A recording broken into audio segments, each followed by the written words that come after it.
പഴഞ്ഞി അരുവായിപ്പാടത്തിന് സമീപം റോഡരികിൽ പാഴ്പുല്ലുകൾ കാടുപിടിച്ചത് യാത്രക്കാരെ വലയ്ക്കുന്നു. റോഡിന്റെ ഇരുവശവും പാഴ്ചെടികൾ നിറഞ്ഞ നിലയിലാണ്.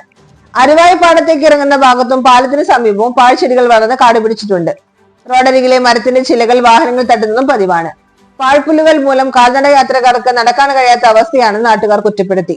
പാഴ്പുല്ലുകൾ വെട്ടിമാറ്റാൻ അടിയന്തരമായി നടപടിയെടുക്കണമെന്നാണ് നാട്ടുകാരുടെ ആവശ്യം.